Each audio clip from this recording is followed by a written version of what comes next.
நாங்கள் இருக்க தாய்லாந்தில் கிராமத்தில் நெல் விவசாயம் தாங்க இங்கே அதிகம்.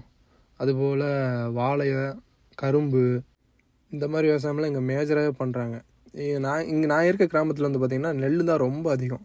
இப்போ ரீசெண்டாக ஒரு 1 வீக்காக சரியான மழை பெஞ்சு இங்கே இருக்க அந்த வயக்காடுலாம் நெல் விளைஞ்சிருந்த வயக்காடெல்லாம் ஃபுல்லாமே தண்ணிங்க. இங்கே இருக்க ஏரியாங்கெல்லாம் பாருங்கள், நம்ம ஊர் சைடெலாம் எப்படி வயக்காட்டுக்குள்ளெல்லாம் போனால் எப்படி இருக்கும், அதே மாதிரி தான். இங்கே வெறும் பெரிய டிஃப்ரெண்ட்லாம் கிடையாதுங்க. பார்க்குறதுக்கே நல்லா கொஞ்சம் சந்தோஷமாக இருக்கும். நாங்கள் அப்படியே கார் எடுத்துகிட்டு வந்து இந்த ஏரியாக்குள்ளெல்லாம் வந்து இப்போ சுற்றி பார்த்தோம். ஃபுல்லாக வந்து இங்கே வந்து நெல் விவசாயம் ரொம்ப அதிகமாக பண்ணுறாங்க. நம்ம ஊர் மாதிரி தாங்க இங்கேயும். பட் ரைஸ் வந்து இங்கே வந்து பார்த்திங்கன்னா மேஜராக மக்கள் சாப்பிட்றது வந்து இந்த ஸ்டிக்கி ரைஸ்னு ஒன்று சொல்லுவாங்க. அந்த மாதிரி ரைஸ் தான் இங்கே அதிகமாக விரும்பி சாப்பிட்றாங்க இங்கே இருக்க மக்கள். இப்போ ரீசெண்டாக ஒரு 1 வீக்காக வந்து மழை ரொம்ப பேஞ்சிக்கிட்டு இருக்குங்க. இங்கே பாருங்கள், ஃபுல்லாக வயலுக்குள்ளே பூரா பாதிக்கு மேலே தண்ணி வந்துருச்சு. ஃபுல்லாக விளைஞ்ச நெல்லுக்குள்ளே பூரா தண்ணி வந்து அறுக்க முடியாமல் அப்படியே நிற்கிது பாருங்கள்.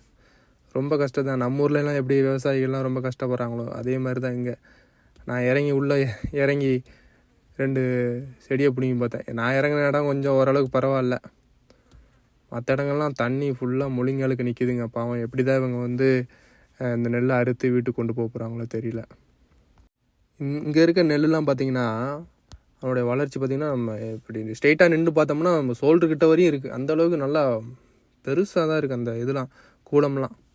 அது இங்கே மேஜராக மக்கள் வந்து என்னென்னா ஸ்டிக்கி ரைஸ் தான் சாப்பிடுவாங்க. நம்ம அந்த கல்சார பொன்னி, அந்த பொன்னி, இந்த பொன்னி, ஏதோ நம்ம சாப்பிட்றோம்ல, இங்கெல்லாம் மக்கள் ஸ்டிக்கி ரைஸ் தான் சாப்பிட்றாங்க.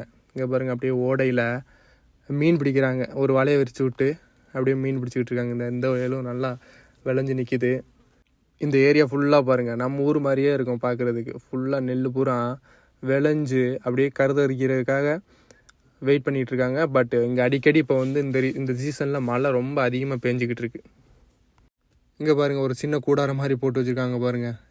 அந்த காட்டுக்குள்ளே வந்து மக்கள் அவங்க இருக்கக்குள்ள அந்த மாதிரி ஒரு சின்ன கூடாரம் மாதிரி போட்டு வச்சுருக்காங்க. ஃபுல்லாக நெல் பார்த்திங்கன்னா ஃபுல்லாக விளைஞ்சி பார்க்குறதுக்கு நல்லா சூப்பராக இருக்குங்க. நம்ம ஊர் ஏரியாக்கள்லாம் எப்படி இருக்குமோ அது மாதிரியே தான் இருக்குது. நல்ல விளைச்சல், நல்லா விளைஞ்சி நிற்கிது நெல் எல்லாமே. பட் ஆனால் இங்கே மழை கண்டினியூஸாக பெய்கிறதுனால முழங்காலுக்கு மேலே மேஜராகவே இங்கே இருக்க வயக்காட்டில் ஃபுல்லாமே தண்ணி நிற்கிது. பாவம், அதுதான் மக்கள்னால அவங்க வந்து இப்போ அறுக்க முடியாமல் அப்படியே காத்துக்கிட்டு இருக்காங்க. ஓகேங்க, இதே மாதிரி தாய்லாந்தில் என்னென்ன விவசாயம் பண்ணுறாங்க வைக்கிறாங்கன்னு சொல்லிட்டு முடிஞ்ச அளவு நான் வந்து இந்த சேனலில் வந்து ஒரு வீடியோவாக எடுத்து அப்லோட் பண்ணுறேங்க. தேங்க்ஸ்.